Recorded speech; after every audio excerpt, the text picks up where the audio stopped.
Syarat pertama, kalau ingin mendapatkan surga Firdaus tadi dan kebahagiaannya diturunkan ke bumi, dibawa sampai mati, masuk ke alam kubur lebih bahagia lagi, maka amalan pertama untuk melatih menguatkan iman itu, coba berlatih untuk menunaikan sholat dengan khusyuk. Kalau Anda kerjakan benar sholat ini, maka apa yang Anda dapatkan? Teman-teman ingat betul, saya mau tanya sebentar. Keabadian yang abadi disebut dengan sa'id. Kalau kita ingin turunkan ke dunia percikannya kita dapatkan, usahanya disebut dengan apa? Masih ingat? Aflah itu kalau didapatkan, kata dasarnya apa tadi? Falahun. Lihat baik-baik.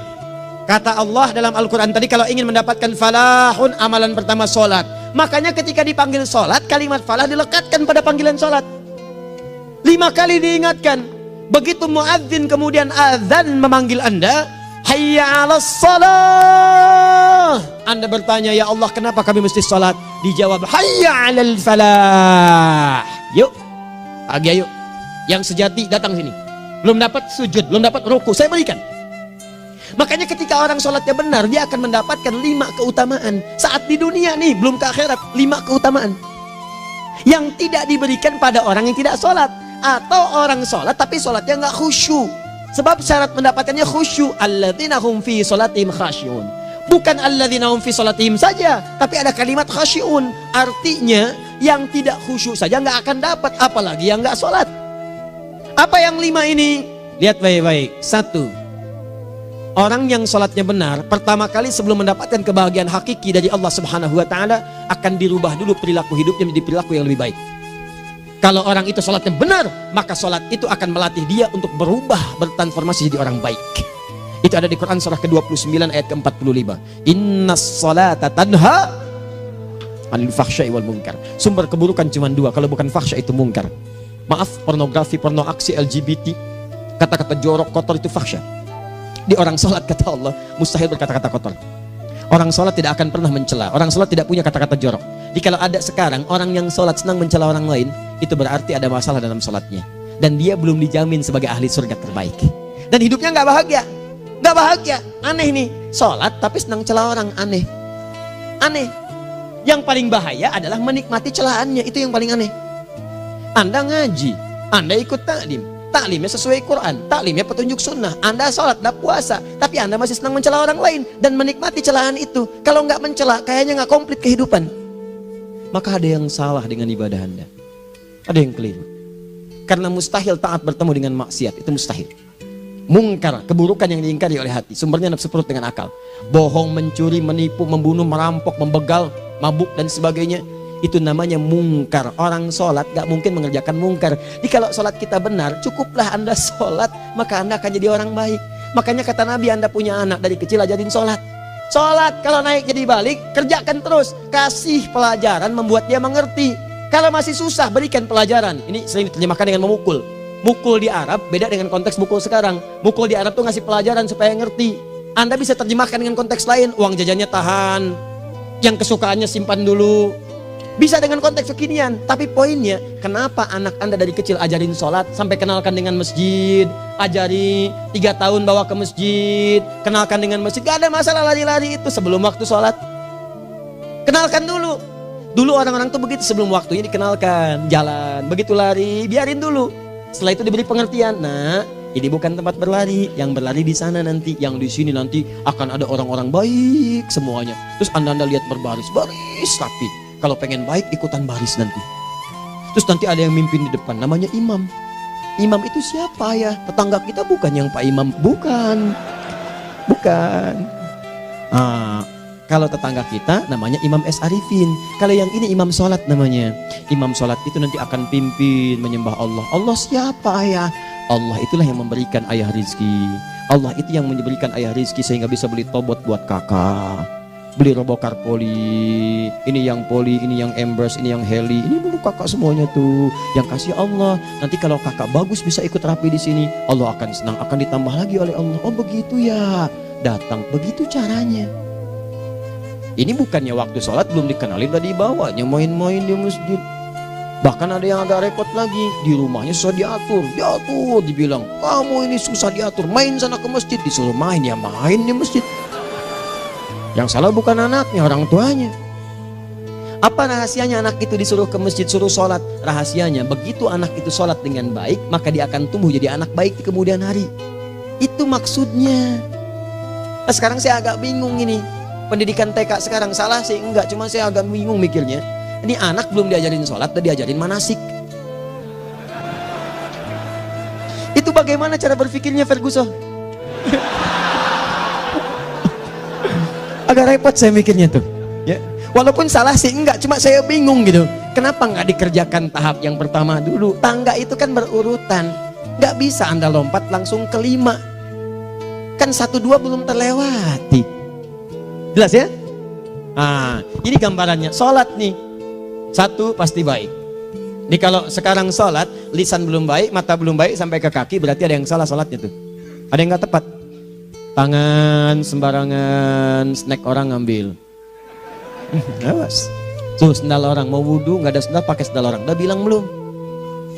Kehujanan pakai payung orang. Udah bilang belum? Ya kan gampang Ustaz. Ini kan juga mungkin diikhlaskan karena Allah. Ya ikhlas, cuman pakainya belum minjam. Bagaimana kalau sedang pegang payung itu keluar, Anda meninggal? Coba mikirin ke situ. Coba ke kantor. Kalau didorong proyek yang nggak jelas, minta tanda tangan, pikirin dulu bagaimana kalau meninggal. Kemarin saya sama teman-teman artis saya katakan begini. Anda ya, kalau Anda mengaji dengan saya, jangan pernah menerima peran maksiat. Walaupun itu sekedar adegan, tapi itu maksiat. Kalau bayangkan ketika Anda memerankan itu, Anda diwafatkan oleh Allah Subhanahu Wa Taala. Maka demi Allah saya katakan tidak ada faedahnya Anda ngaji sekarang, ngaji besok. Ketika Anda menerima peran itu, Anda wafat dalam keadaan bermaksiat di hadapan Allah Subhanahu Wa Taala. Maka saya pun katakan pada Anda, ayo belajar yang betul. Pahami, bangun sholat, belajar, dalami seperti orang tua kita dulu. Tinggalkan nyontek, budaya yang gak jelas. Rasakan ketika nyontek Anda wafat. Apa yang Anda dapatkan? Di Libya itu, kalau nyontek, di Libya ya, saya pernah sekolah di Libya nih. Itu kalau nyontek, dibiarin aja dulu. Dan rekornya 100% ketahuan. Begitu sudah selesai, cuma jeda 2 jam, langsung ada panggilan. Si Fulan silahkan datang ke kantor. Apa yang disediakan di kantor sudah siap.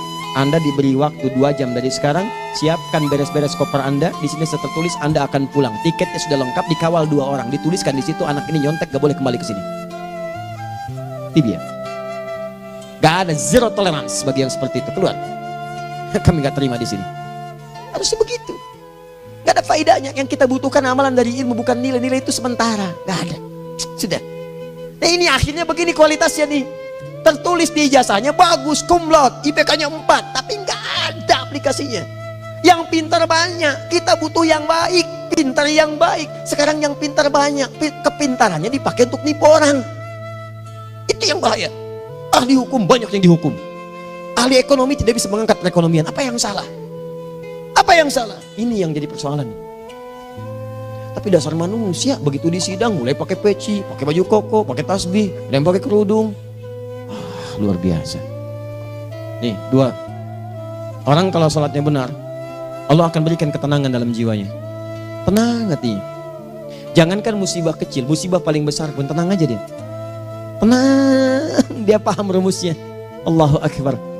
Turun Quran. Surah ke-13 ayat ke-28. Ala bidzikrillahi tatmainnul. Yakinkan pada dirimu, zikir kepada Allah membuat hati tenang. Di antara turunan zikir amalannya adalah sholat. Dan dimana taunya Quran surah ke-20 ayat ke-14. Innani anallahu la ilaha illa ana fa'budni wa aqimis salata li dzikri. Saya Allah, kata Allah ke Nabi Musa. Tidak ada Tuhan selain saya, sembah saya. Bagaimana menyembahmu ya Allah? Tunaikan salat sebagai zikir kepada saya, zikir. Nah, maka kalau Anda sedang tidak tenang, ayo ke masjid. Banyak zikir itu, baca Quran zikir. Quran surah 15 ayat 9. Inna nahnu nazzalna dzikra. Kami turunkan Al-Quran sebagai zikir. Jadi kalau Anda sedang baca Al-Quran, Anda sedang berzikir. Ibu kalau sedang gak tenang, Bu, gelisah, gak enak, gak usah mengeluh, apalagi bikin status gak karuan. Ibu wudhu, ambil mushaf baca. Begitu sedang baca ada ketenangan dalam jiwa. Berdoa, zikir. Kalau sedang gak tenang, besok ada proyek, doa dulu. Doa itu memberikan ketenangan. Makanya doa disebut dengan zikir.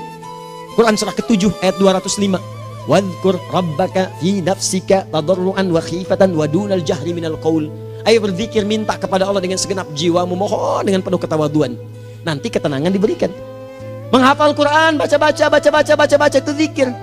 Quran surah ke-54 ayat 17, 22, 32, 40. Walaqad yassarnal Qur'ana lidzikri fahal mim mudzakir. Menyebut nama Allah, Asmaul Husna itu zikir. Sedang ada persoalan, ya Allah, ya Allah, ya Allah, ya Rahman, ya Rahim, ya Malik, ya Kudus, ya Allah, ya Allah, ya Allah, ya Allah. Zikir.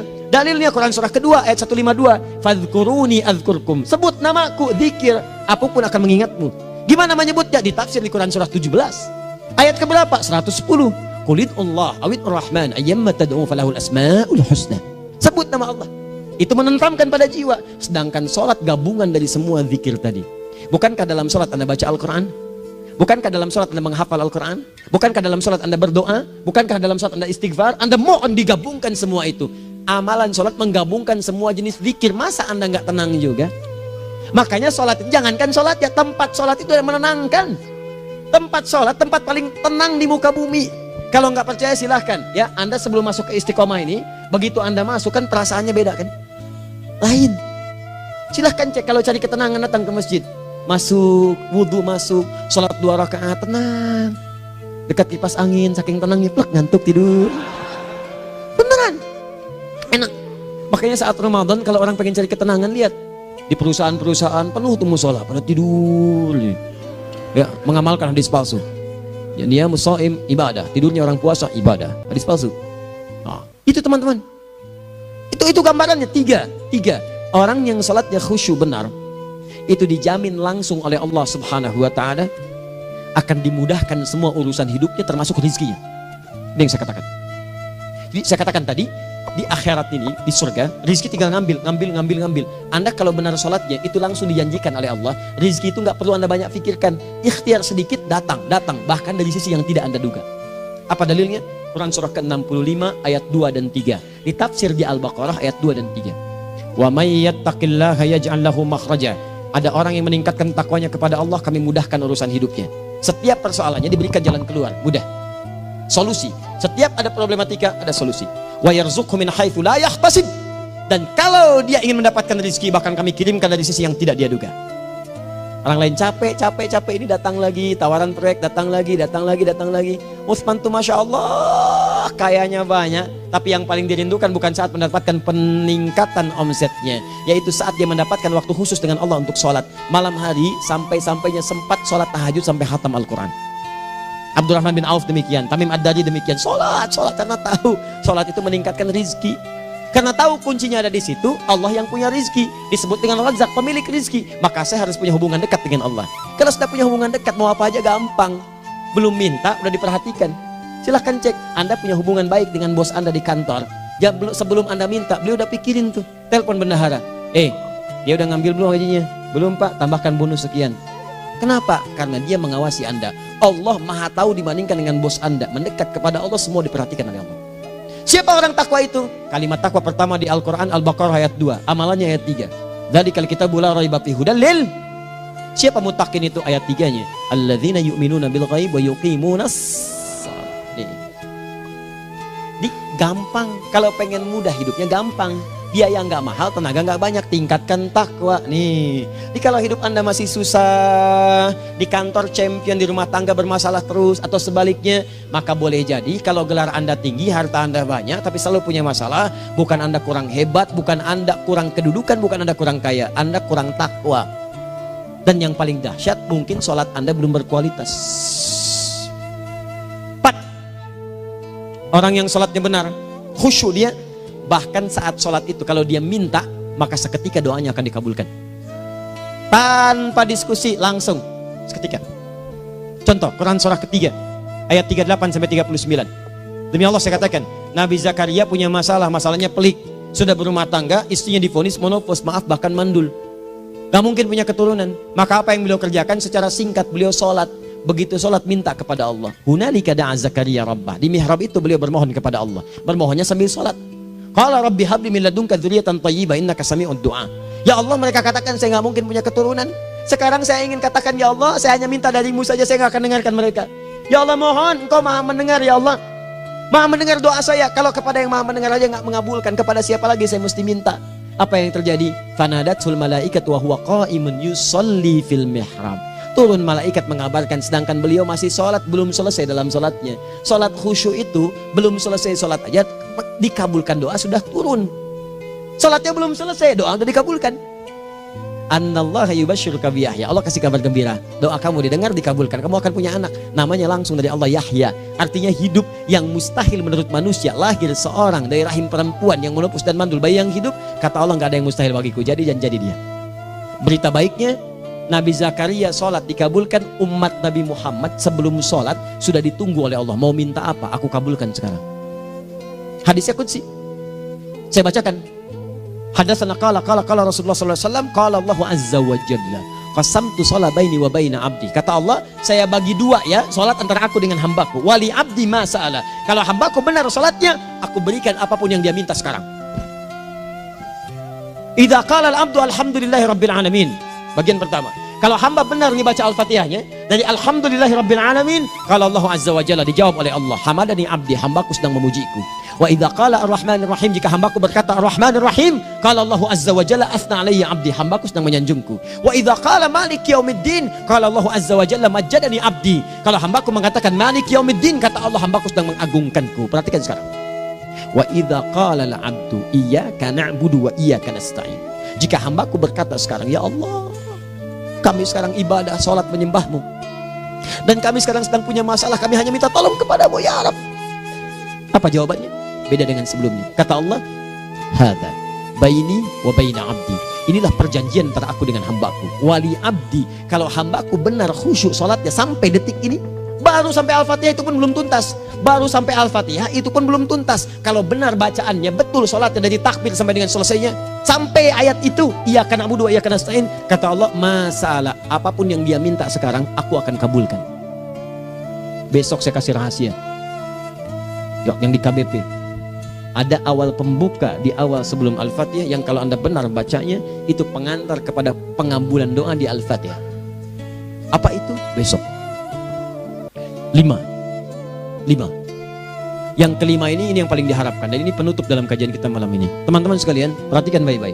Jika Anda benar mengerjakannya, maka Allah akan jamin langsung Anda akan mendapatkan kesuksesan dan kebahagiaan di semua aktivitas Anda.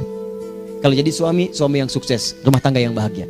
Kalau jadi pegawai, pegawai yang sukses, dan di kantor bahagia. Masih ingat? Kesuksesan yang menghadirkan kebahagiaan, konteksnya dunia disebut dengan falah, dipegang disebut dengan aflah. Dikembalikan lagi ke atas, ke surah ke-23 ayat 1 dan 2. Qad aflahal mu'minun. Apa amalannya? Alladzina hum fi salatihim khashi'un. Persoalannya, kalau Anda sholat belum mendapatkan satu di antara 5 ini, apa masalahnya? Pertama masalahnya, kata Al-Quran, boleh jadi yang sholat itu belum khusyuk. Apa itu khusyuk? 2 maknanya, dan saya tutup di sini. Apa yang 2 itu? 1, kebanyakan orang sholat masih membawa dunia dalam sholatnya. Makanya kalau pengen khusyuk, kata Allah, maka Anda rasakan akan bertemu Allah. Rumusnya Quran surah kedua ayat 45 sampai 46. Rasakan secara singkat, mungkin itu sholat terakhir yang Anda akan kerjakan dalam kehidupan. Mungkin di sholat itu Anda wafat. Kata Allah, alladzina yadhunnuna annahum mulaqu rabbihim. Orang khusyuk itu sudah kelihatan dari sebelum sholat, dia sudah merasa persiapan menghadap Allah. Persiapan ke manusia aja, dia sudah siap-siap, mandi dulu, ganti pakaian, pakai parfum, macam-macam dan sebagainya, hanya memenuhi undangan manusia. Allah mengundang Anda 5 kali dalam sehari. Ya maaf, mengabulkan doa Anda, mencukupkan kebutuhan, menyembuhkan kalau sakit, disiapkan Anda. Harusnya apa? Penampilan sempurna. Kata Quran, orang khusyuk itu kelihatan sebelum sholat, pakaiannya kelihatan. Quran surah 7 ayat 31, ya bani Adam khudzu zinatakum inda kulli masjid. Hai anak cucu Adam, kalau tiba panggilan dari masjid, kenakan pakaian terbaikmu. Di anak cucu Adam tuh kelihatan. Kalau orang khusyuk, begitu azan kelihatan pakaiannya lain. Pakaiannya indah. Khudzu zinatakum, kenakan pakaian terbaikmu. Dipakai, bertemu Allah. Bertemu manusia aja pakaian bagus-bagus. Ini aneh ya, ada orang salah ibadah aja. Orang salah ibadah pakaiannya bagus-bagus. Lihat nih hari-hari tertentu, besok tuh orang mau ke tempat masing-masing tuh. Ada yang pakai jas, pakai dasi, pakai batik, pakai kebaya, anaknya dibawa, dikuncir 2, bawa manisan macam-macam. Mau salah ibadah aja, tampilan bagus. Masa antum yang benar ibadahnya nggak bagus? Bedakan pakaian futsal, pakaian sholat ganti dengan yang sholat. Ini gimana pakaian sholat pakai pakaian futsal? Depannya gambar Messi, belakang Ronaldo. Repot. Malaikatnya juga bilang, kamu salah baju, harusnya Luka Modric.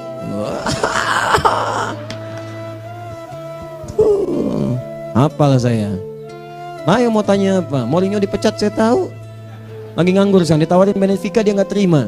Sekarang jadi dia komentator di beIN Sport. Nanti sebentar lagi dia akan komentar di laga Saudi dengan Qatar dan komentar laga Arsenal dengan Al-Hilal. Digantikan oleh Solskjaer. Dia super sub dulu. Ya, super sub. Ya, the baby assassin, ya pembunuh yang berwajah baby face. Masuknya di akhir-akhir, gol. Sekarang melatih dia 5 kali kemenangan, belum kalah sama sekali. Saya hafal itu. Tapi masih di urutan ke-6. Tapi jaraknya ke yang keempat itu tinggal 3 poin lagi. Hafal saya, Liverpool tahu cuma 4 poin sekarang bedanya. Kemarin 7 kalah 2-1 sama Manchester City. Walaupun banyak analisis yang menyebutkan mungkin itu diberikan saja gitu kan. Karena ada yang lain-lain. Hafal kedua Manchester City. Hafal saya. Ayo mau tanya apa lagi? Tottenham Hotspur ke bawahnya, ada Chelsea, ada Arsenal, baru kemudian Manchester United. Liga Italia, wah udah gak kekejar Juventus. Ya, apa lagi? Dan seterusnya lah. Gak ada ujungnya bahas yang begituan. Jelas ya? Maksud saya, Anda tanya itu saya jawab. Tapi tidak menghilangkan ibadah kita yang lain. Dan apa ruginya? Ya tahajud dah. Apa yang bisa dikerjakan besok, lihat besok. Ya kan tahajud kan bisa besok. Ada orang tahajud jam 10 pagi? Gak ada. Lebih baik Anda kerjakan malam tahajud. Yang tidak bisa dilihat malam bisa dilihat besok. Cara berpikirnya bagaimana kalau besok meninggal? Gak kesampaian teman-teman sekalian. Gak kesampaian. Nah maka dari itu Anda kalau mau ada panggilan sholat, siap-siap baju yang bagus. Itu sempurnakan. Anda panggilan orang mandi, panggilan Allah, buka Quran surah 5 ayat 6, sempurnakan wudu. Ya ayyuhalladzina amanu idza qumtum ila shalah faghsilu wujuhakum, wudu yang baik. Berpakaian yang rapi. Kenapa? Karena boleh jadi saat dipanggil Anda wafat saat itu. Maka wafat Anda dalam keadaan yang suci, dengan keadaan tobat, dengan pakaian terindah pada saat itu. Yang kedua, maaf, orang-orang kurang khusyuk itu saya tutup. Yang kedua itu karena kebanyakan orang sholat tidak paham, tidak mengerti apa yang dibaca dan dilakukan dalam sholatnya. Jujur pada diri sendiri, jawab pada diri Anda. Sampai sekarang Anda sholat, berapa persen bacaan sholat yang Anda pahami? Jangan-jangan selama ini Anda sholat ribuan kali sujud, ribuan kali ruku. Gak ada yang paham yang dibaca. Sekian persen yang paham, bagaimana sholat Anda bisa khusyuk? Pekerjaan Anda dipahami, urusan akhirat Anda gak dipahami. Di mana cara berpikirnya? Aku yang bagaimana atau engkau yang harus bagaimana? Ya, coba berubah. Nah ini baru satu amalan, belum yang lainnya. Ada 5 amalan lagi yang kalau kita bisa turunkan itu, selain sholat yang khusyuk, maka jaminan tadi akan datang. Baru sholat khusyuk aja 5 datang, apalagi ditambah dengan 5 amalan lainnya lagi. Demi Allah saya katakan, dunia kecil sekali, gak ada nilainya. Akhirat aja enak, nikmat. Saya ketemu Ustaz Arifin beberapa waktu lalu, dan kita doakan semoga Allah berikan kesembuhan, kesehatan. Saya datang, biasa kita adamin berdoa, duduk. Bang istirahat, bang butuh istirahat, umat udah nunggu. Dah gak usah mikir yang lain, karena beliau cerita masjid, cerita zikro, cerita mana lagi. Ya insya Allah nitipin ini, nitipin itu dan seterusnya. Dan yang paling indah adalah bang kita saling panggil weekend. Nikmat, gak ada yang senikmat ini. Zikir Allah, doa. Nah bayangkan sakit tapi masih nikmat gitu. Nikmat. Iya bang, saya paham. Istirahat dulu. Banyakkan nanti orang jengkuk. Saya pamit dulu ya, supaya bisa istirahat, supaya tenang. Lama kita pegangan tangan, ngobrol, saling mendoakan. Itu nikmat. Dan cara berpikirnya kalau sudah pakai iman, semua nikmat. Ada uang nikmat, gak ada uang nikmat, sakit nikmat. Karena cara berpikirnya lain. Nanti kita bertemu lagi, saya terangkan pada Anda. Dan saya contohkan satu kisah. Bahkan ketika ada orang yang diuji Allah dengan ujian yang sangat luar biasa, yang menurut sementara orang itu ujian sangat luar biasa menggetarkan jiwanya dan susah untuk bertahan, tapi orang ini nikmat saja menjalaninya. Nikmat. Ada yang di rumah tangga, ada yang di macam-macam. Contohnya banyak. Satu contoh saya berikan di malam ini. Sekali suami istri, wah luar biasa. Istrinya itu cerewetnya Pak, bukan cuma cerewet, ngeselin bagi suaminya. Maaf Bu ya, bukan ibu maksudnya. Jadi semua yang dikerjakan suami salah. Pengen mangga, ayah kalau kita sekarang dibeli mangga. Kenapa mangga yang ini? Saya pengennya mangga yang lain. Belikan mangga. Kenapa beli mangga aja? Jeruknya mana? Jeruk. Semua. Pokoknya semua yang kerjakan suami salah. Tapi suami tidak pernah mengeluh. Ini kerjakan, itu kerjakan. Satu kali, perhatikan cara memandangnya. Ketika iman sudah masuk ke dalam jiwa. Kata temannya, akhi, istri kamu ini begini, nyusahin kamu. Kenapa kamu gak cari yang lain? Kan gampang ada syariat. Udah pisahin aja cari yang lain. Kamu tenang ibadah. Apa jawabannya? Allah sudah turunkan surga ke saya lewat dia. Kenapa kamu meminta saya untuk menjauhinya dan meninggalkan surga saya? Ini cara melihat dia. Bukankah ketika ada berbagai keluhan saya sabar? Bukankah sabar mendekatkan saya ke surga? Allah kirimkan tipikal istri seperti ini supaya mendekatkan saya ke surga. Dengan itu kan saya banyak pahala. Saya sabar, pahala banyak. Sudah Allah berikan pahala kepada saya. Kamu malah nyuruh saya untuk berpisah dengan pahala itu. Perhatikan cara berpikirnya. Indah. Kalau rumah tangga seperti ini semuanya enak. Suaminya biasa-biasa, istrinya cantik, luar biasa. Begitu berdandan kelihatan kata suaminya, Masya Allah, wajahnya tak berpaling, mata tak berkedip. Kata istrinya, ya zauji madzabik, sayang kamu kenapa? Wallahi syakiran lillah bihadari, demi Allah aku bersyukur mendapatkan istri secantik kamu. Kata istrinya, nahnu fil jannah zauji, kita berdua di surga. Kata suaminya, kok bisa begitu jawabanmu? Iya, kamu bersyukur dengan keadaanku, aku bersabar dengan keadaanmu. Catat. Bukankah orang syukur dan sabar di surga? Tuh lihat, canda-canda orang-orang soleh itu begitu. Nikmat ketawa walaupun nyelekit di hati. Cuman bawaannya enak gitu. Nah, nanti itu ada tuh, nanti saya turunin tuh. Yang di rumah tangga, yang ini, yang itu nanti. Kapan? Pertemuan berikutnya. Ya, jadi kita cukupkan dulu di malam ini apa yang kita pelajari supaya nanti nggak terlampau banyak kita dapat materi. Cuma sayang sedikit mengamalkan. Saya sudah tuangkan di sini. Banyak saya tuliskan termasuk di keluarga, di macam-macam. Ini saya tulis tapi silahkan Anda baca. Kalau ada manfaat silahkan dapatkan. Kalau ada yang kurang silahkan sampaikan untuk dikoreksi. Semoga Allah muliakan kita semua insya Allah. Sekali lagi, perbaiki hidup. Jangan banyak mainnya. Dan sudah, jangan banyak membuang dengan yang sia-sia apapun yang dihadapi. Sekali lagi, tolong jaga kondusivitas, bantu negara kita, ketertiban, keamanan. Kalau saya menyampaikan sesuatu ada singgungan dengan yang kekinian, itu maksudnya koreksi masukan-masukan supaya diperbaiki. Tapi tetap dalam urusan pemilihan kita punya pilihan masing-masing yang tidak boleh dipaksakan. Jelas ya? Baik, jadi ya saya sampaikan sekali lagi. Pertama, pilih mana? Anda dipaksa harus ikut, atau yang kedua kita bebas memilih sesuai. Dah. Sudah ya. Jadi kita akhiri, subhanakallahumma bihamdika asyhadu an la ilaha illa anta astaghfiruka wa atubu ilaik. Wa akhiru da'wan alhamdulillahirabbil alamin. Berjumpa besok sesi terakhir fikih ikhtilaf di Masjid Ar-Rahman Kota Baru Parahyangan. Assalamualaikum warahmatullahi wabarakatuh.